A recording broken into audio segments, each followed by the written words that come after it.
Hey guys, I'm Heidi Prieb. Welcome back to my channel, or welcome if this is your first time here. Today on this channel, we're talking about intimacy inside of insecurely attached relationships. So that means any relationship where at least one person does not have a secure attachment style, but especially inside of relationships where both people do not have secure attachment styles. So, this very often shows up as an anxious, avoidant romantic relationship dynamic, but everything we're talking about today can be applied to any relationship where you're experiencing emotional intimacy with someone. So, that could be a friendship, it could be a family relationship, it could be a romantic partner. And it's likely that I will use the term partnership just to make the point the most clearly throughout this video. But once again, this doesn't have to be applied to romantic partnerships specifically. So, what we're going to be talking about today is why intimacy itself can be highly triggering for people who are not securely attached. And I think that very, very often, this is what ends up breaking relationships apart when both people get to the point where intimacy has the potential to develop. So, we're going to go over why intimacy can be so triggering for those who err either avoidant, anxious, or fearful avoidant on the attachment spectrum, what it looks like to have intimacy in a secure dynamic, as well as what your options are if you recognize yourself in the problems that we're going to go over today. So, how can you change yourself and your approach to your relationship in such a way that allows you to grow through intimacy rather than break down and disconnect from the relationship when you find yourself facing it? And before those of you who are anxiously attached go, this is not going to apply to me. I love intimacy. I always go directly towards it. You might want to stick around because you may find that your idea of intimacy does not perfectly match what intimacy actually looks like. And so we're going to talk about how this can come into play even in a situation where an insecurely attached person develops a relationship with a securely attached person. If you're unable to acknowledge the distortions that you're making in the face of intimacy, your relationship might not be able to withstand this. So, the first reason why those who err insecurely attached tend to struggle with intimacy is because intimacy and vulnerability are not necessarily what we think they are. In its simplest and most pure form, intimacy is nothing but a mirror. Anytime we meet someone who is able to deeply reflect us back to ourselves, we are establishing an intimate connection with that person. However, most of us do not instinctively consider intimacy to be about that. A lot of us unconsciously believe, or maybe consciously based on things that we have read or heard out there, that intimacy is about sharing the story we have about ourselves and our lives with somebody else. And in part, that's true. So, all of us develop narratives and stories about our lives that allow us to experience a sense of continuity in our ideas about who we are. That is completely and totally human. We all need to do that. There's nothing wrong with it. And in large part, intimacy is, of course, allowing someone to see the inside of our world, which includes the way that we see ourselves, the stories we have about ourselves in our own lives. And a lot of us might believe that that is the whole of what intimacy and vulnerability is. I'm here to argue that that is only a very small part of intimacy and vulnerability. And in fact, a lot of the time, it doesn't even get vulnerable at all when we're doing that with someone. If we have a life story that we have constructed in which maybe bad things happen to us, but we see ourselves as the eternal hero of that story, which might also mean that we are the victim of a lot of other people's behavior in that story, we are actually telling a pretty invulnerable story. Because no matter what we're telling another human being, we are in full control of the narrative. Even if we are being very honest and sharing things that we're not proud of, which is definitely getting us closer to intimacy, we're still only showing the person as much of ourselves as we are aware of. Okay? So we do not have the full story on who we are. That is true of every single human being. There are always discrepancies between the way that we see ourselves and the way that other people experience us. And in that gap that exists between how we see ourselves, or what our ego is based around, and how we actually are in the world, that gap is where all of our true vulnerabilities lie. To be vulnerable in its literal definition of the term means to be susceptible to harm or attack. We are always most vulnerable in the areas that serve as our blind spots. If I think that I am a wonderful, caring person who never does anything to harm another human being, but I have areas of my life where I am accidentally or unintentionally causing harm, there's now a gap between my ego, my perception of myself, and my actions or the reality of how I am in the world and the impact that I have as a result of how I am in the world.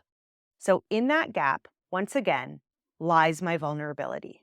It's that which I cannot accept to be true about myself, lest my ego suffer substantially.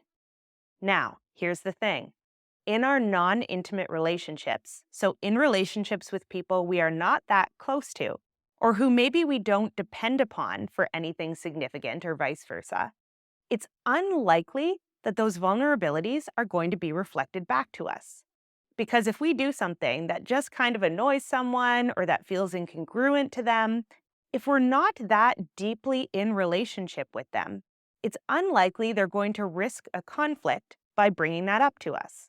But in more intimate relationships, particularly attachment relationships, where people are relying on each other, our blind spots are going to start creating more problems. Because the things that we have not acknowledged about ourselves subconsciously come out through our actions in intimate relationships.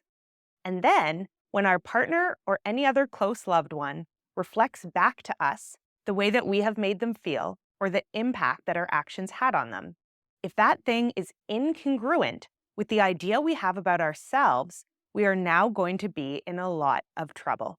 And we're going to be facing a significant dilemma. Because they are mirroring something very real back to us, but it does not match our idea about ourselves. Now, this leads us to the next thing I want to point out, which is that insecurely attached people tend to have a lot more blind spots than those who are securely attached. So by definition, insecure attachment is about the ways in which we have learned to distort our ways of seeing ourselves, other people, and the world. So this idea kind of came into play initially through John Bowlby, who was the father of attachment theory, developing the term defensive exclusion.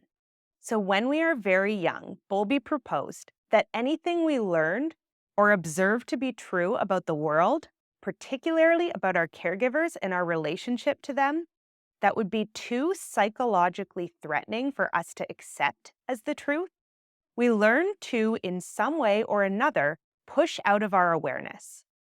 The problem is that when we push things out of our awareness, particularly entire patterns of behaving or feeling or relating to people, we end up having to distort a lot of other things inside of our own minds in order to make that one omission make sense.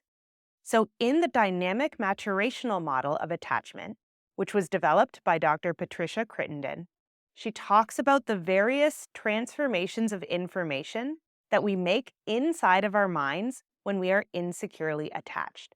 So things like omitting certain patterns of feeling or ways of thinking from our awareness.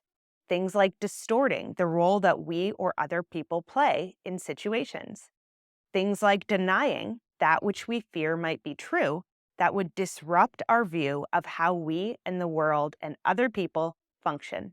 So there are various types of information transformations that we learn to make from a very young age when we grow up insecurely attached. And in the future, I will make a video where we go over all of them and talk about what they look like. But for today, all you need to know is that if you are insecurely attached, by definition, you have a lot more blind spots when it comes to the difference between your ego, so the way you think of yourself and other people and the world, and the way that you, other people, and the world actually are. And the more distorted our image of ourself is, the more upset we're going to be when we look in a mirror, right? If I have this idea of myself as looking a certain way, and then I go into the mirror and see something else, I'm going to get a little bit upset and triggered when I look in that mirror, because what I see in that mirror is not the way that I like to think about myself, and perhaps the way that it is adaptive for me to think about myself. So if intimacy is like a mirror into our inner emotional and cognitive world, we are going to become deeply upset when we look at that mirror and it doesn't match what we believe needs to be true about us in order to navigate the world effectively. So very often in insecurely attached relationships, we end up at this choice point where we have to pick between our ego and the way that we need to think about ourselves in order to feel okay, and the relationship, which is going to be the thing that is mirroring the truth of how we are back to us. And I want to point out here that it is not like secure people have no discrepancies between the way they see themselves and the way other people see them. But because from a very young age, they were probably having a lot of very open and accurate conversations with the people around them where they had clear mirroring, they're going to be more aware than insecurely attached people of what it is that they're not great at or that they're struggling with. They're not going to have these strong ideas about themselves that are significantly detached from reality. So, one such idea might be something like an avoidantly attached person, believing that the only thing you need to do to keep a relationship running smoothly is to make sure that you're both always on the same page about what is logical and what is true, and that the whole emotional side of things, the way you make the other person feel, and the way they feel towards you, are not as important. And so you're going to get into these arguments where you're always trying to argue about right versus wrong, when the real problem is in your blind spot of how you're each affecting each other on an emotional level. Or in the same vein, if you're anxious, you might have this big blind spot around your own need to self-regulate. And you might have this idea that relationships are about someone else making you feel good and your self-esteem healing, when in reality, that's something that a relationship can never completely fulfill for you. So both of you are going to have these ideas about the world that you cling to very tightly because they are the things that truly worked for you and allowed you to survive in childhood. So those patterns of survival do not go away overnight. They are incredibly persistent. But again, inside of relationships, your partner is not reacting to who you tell them you are. They are reacting to who you actually are and the way that you are actually showing up. So if you believe I'm the most loving, kind, devoted person and everything I do is for my partner, but the way you're actually showing up is in a way that is creating stress, tension, and burden for your partner, you're not going to be able to resolve that challenge and that discrepancy until you find a way to look at what is true and where you are each missing a piece of the other perspective. The same is true if you think that you have this whole relationship thing figured out, you've read all the books, you've gotten all the practices down, and now if anything is going wrong in the relationship, it must be your partner's immaturity that is the problem. I'm looking at you, avoidance, for this mindset. Until you recognize that you can still have blind spots you are not aware of, that your partner can see and you cannot, the deep conflicts that come up inside of the relationship are never going to get resolved. Now, what this does not mean is instantly replacing your idea about yourself with your partner's every time they come to you and have a different opinion. What this means is that you're willing to stay open to the idea that you are not the final authority on who you are and how you're showing up. Other people hold pieces of that puzzle that you do not have in your own hands. So it's highly likely in almost any situation of this nature that you have important pieces of information about yourself that your partner does not know. It's also likely in almost every situation like this that your partner has important pieces of information about you and the way that you are behaving subconsciously that you do not have. And the only way to really get to the bottom of this is for both of you to be willing to find the truth that's in the middle or somewhere off in left field. So this is going to require you being willing to hear them out as they share their experience of you to you and take them seriously, as well as them being willing to hear you out when you explain your experience of yourself to them, and then finding a way to agree that those two things need to be integrated before you can get anywhere significant in resolving the conflict. So you have to figure out how both of those things could be true. And we're going to get into, in the rest of this video, what exactly that looks like. So some tools that you can use to make sure that these conflicts get resolved in a way that is not deeply damaging to either one of your experiences of yourself or each other, because this does have the potential to get really messy and really ugly really fast. So essentially, anytime we find ourselves at this moment in a relationship where we're confronted with our partner or our intimate other seeing something about us or vice versa that we disagree with, we're now at a choice point. So let's say someone I'm close with comes up to me and goes, "Hey, you have not been acting very sensitively towards me. You said something the other day that really hurt my feelings, and I think you could have been very different in your approach when you came to me and said that thing. You really could have considered how it made me feel." And my ego is going to go, "I say everything perfectly.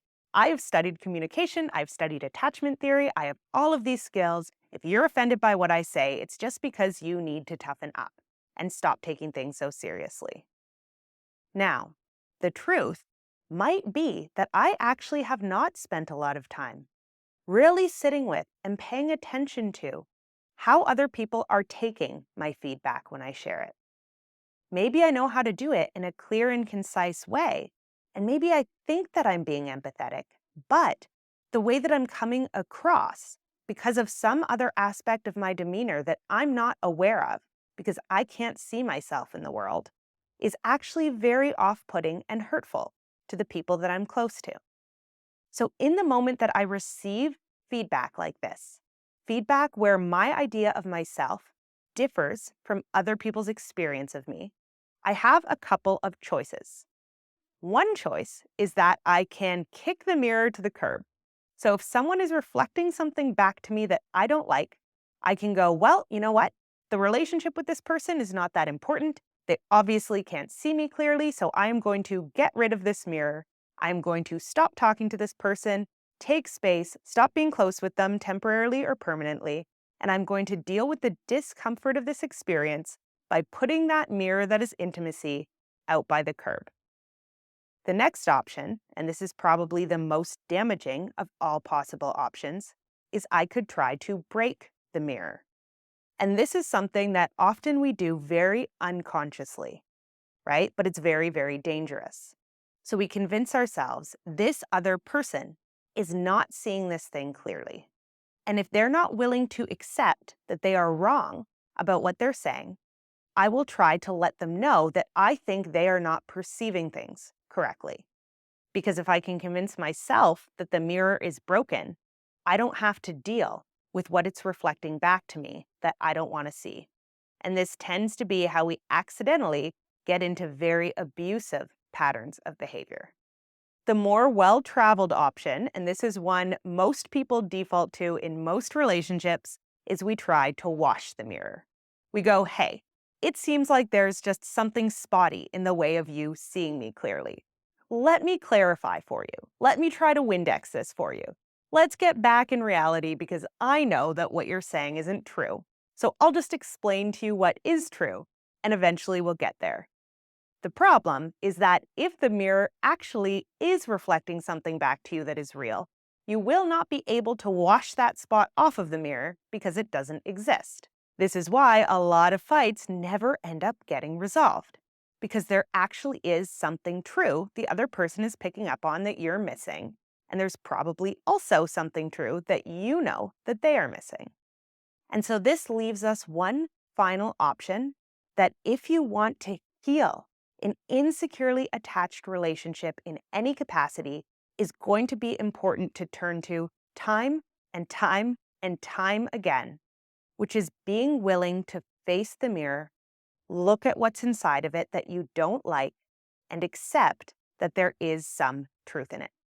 And then be willing to work with that truth to start changing your perception of yourself so that it more closely mirrors what is actually happening in reality and the way that you are actually showing up in the world. Now, this could mean that first you just accept, okay, I'm behaving in a way that is insensitive to others unintentionally. And then you could choose to actually change what's happening. So you don't have to internalize that as I'm a terrible person, I don't care about people's feelings, right? It doesn't have to become a part of your identity. You can acknowledge the way that I'm acting doesn't reflect my intentions or what I want to be true. So I can be humble, I can listen to the feedback, and I can find a way to change my approach so that it better reflects what I do want to be true. And the really cool thing about this is that if you're able to do this well interpersonally, this process, the intimacy process, provides an incredibly powerful portal for healing for both people. Because if you're able to reflect one another back to each other more accurately, and the better that you get at this, and the better your communication gets, the more accurate you're going to become in your reflections of each other. This is how we use relationships as healing tools, as places where we can actually grow and get better. So now we're going to talk about how to do that. So how can an insecurely attached relationship heal rather than disintegrate in the face of intimacy? The first thing that absolutely needs to happen is that you have to deeply accept the premise that you are not the final authority on yourself, that other people see parts of you that you do not see. And this part is very important, you have to believe that the person you are in this intimate relationship with is both intelligent enough and skilled enough to see you relatively clearly. Now, this does not mean that their own patterning is never going to get in the way of how they see you. In fact, that's likely to happen all of the time. But it means that you at least trust that this other person is not ill-intentioned. So you have faith that they are not intentionally trying to reflect you back to yourself in a way that is very negative, because they need to do that in order to feel as though their ego story stays strong.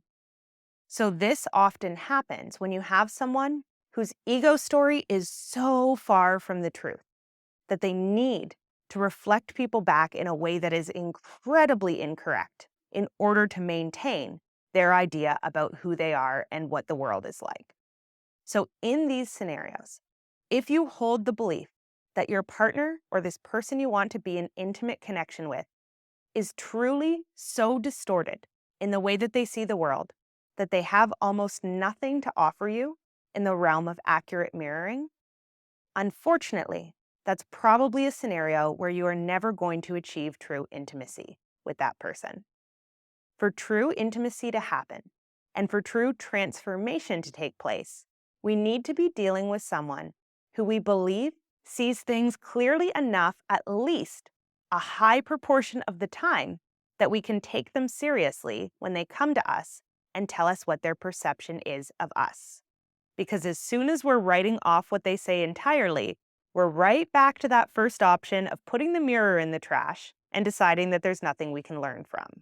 So there needs to be a certain degree of mutual trust in order for this process to really get its feet off the ground.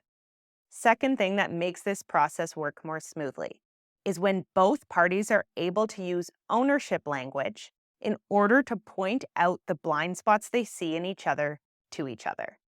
So ownership language is kind of the opposite of what you would expect when you think about how to point out someone's blind spot to them. You might think if your partner is being kind of weird and withholdy, the clearest way to point out to them what they are doing is to say, hey, you're seeming kind of weird and withholdy in your energy. What's going on? But the more skilled way to do this, because it bypasses a lot of those ego filters, is just to share their impact on you with them. So instead of going, hey, I feel like you're withholding something, going, hey, I notice that for some reason, I'm having a hard time feeling connected to you right now.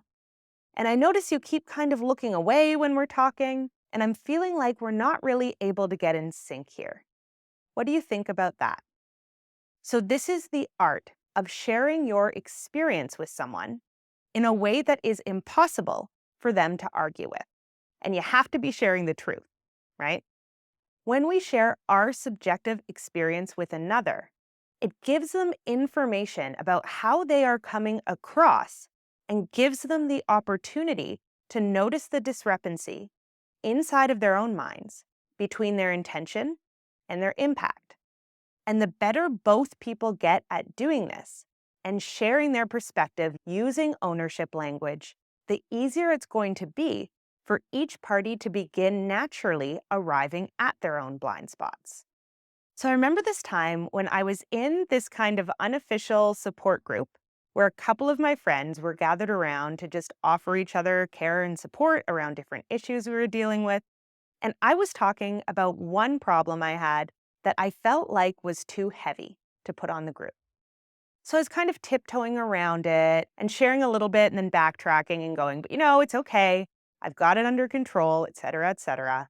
And my one friend finally looked at me and went, I feel really disconnected with you when you're telling us why it's okay and when you're telling us why you don't need help with it. And I feel really connected to you when you just share the raw emotion with me. And I'm feeling frustrated that you're not doing very much of that because I want to feel connected to you. And those are the moments when I feel the most connected.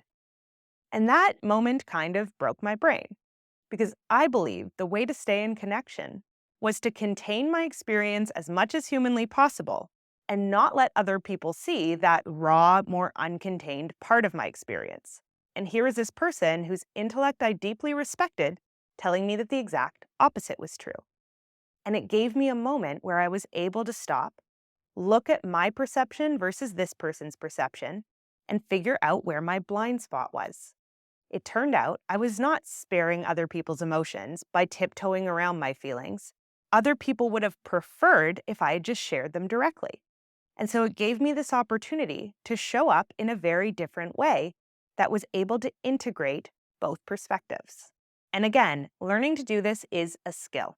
So some resources that I recommend for developing this skill are nonviolent communication, authentic relating, and radical honesty. All of them have slightly different flavors and approaches, but I have learned an immense amount from studying and practicing all three. Now, the next thing we need to do in order to keep this process moving smoothly is we need to be willing to go out actively searching for the information that we might be missing when we are feeling defensive.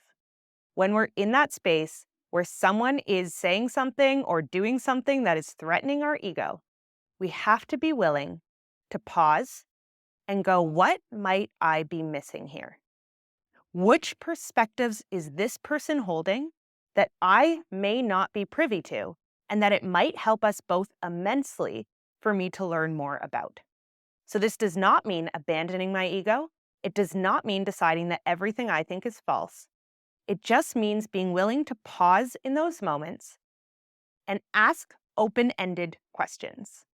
So questions like, hey, what was it like for you when you said this thing to me? What was going on in your mind and your body? Because maybe you have a story that someone is sharing something with you or giving you feedback in a way that is very malicious, when in fact, that's not what's happening at all. Maybe there's a way you are interpreting this other person's behavior based on your own ego biases about how the world and other people work that is actually not true at all to their experience. So we have to be willing to get really curious about what's going on inside of other people's inner worlds and to be more curious than we are defensive. And if that feels very scary to you, I want to remind you to hark back to point number 1. This process only works when there is mutual trust. And when you have a belief that this person does have valuable and relatively level-headed perspectives to offer, even if you don't agree with them all of the time. That's going to go a long way in allowing ourselves to temporarily drop our defenses and consider what we might be missing that the other person can see more clearly about the situation we're in. And the last thing we're going to talk about today that's really important for this process is understand that it's going to be very painful and challenging. So I think that one of the number one things that trips people up about close, intimate connections is that it's not about feeling good and happy and like your self-esteem is healing all of the time. While we do, of course, want our partners to have a basic level of respect and care for our feelings in this process, and that is very important, more often than not, having our beliefs about ourselves and the way that we show up in the world confronted is going to be very painful and very bruising for our egos. So we have to learn to expect that as a part of the process and not simply project all of those negative feelings onto our partner and deciding that they are the cause of all of our misery. Seeing ourselves in new lights, especially lights that we might consider to be a little bit unflattering, is going to be very triggering. It's going to be very activating. It's going to be very frustrating. And it's going to be very hard to not immediately get angry at the mirror, which is our intimate connection with that other person, instead of recognizing that there's something valuable to be seen. So we have to develop an awareness of the fact that we're going to need a lot of time and practice integrating the things that we learn about ourselves through intimacy. And we might also have to develop a lot of agreements with our partner or with whoever it is we're in that deep connection with about how to do this in a way that is compassionate and that allows you to really have the trust to go there without either of you feeling as though the other person is not on your team. At the end of the day, the only way for this process to work is for both people to be more committed to growth and to healing the relationship than they are to their own egos. That sounds simple. It is a humongous ask. To really trust someone enough and to want a connection with someone enough to be willing to accept that some of the ways you've been showing up in the world your entire life might not actually be working as well as you thought is a very significant process to go through. And we call that process love. Most people, when they think about love, think about feeling very warm and cozy and connected all of the time. But love in reality, in its purest form, is exposure to truth and caring for each other and being present with each other and empathetic towards each other as that truth gets navigated. If either person is not committed to that process and does have that belief that love means glossing over the truth and doing only what's comfortable, it's highly unlikely that relationship is going to be a place where deep attachment healing takes place. And of course, in this process, you're going to need tons of other resources.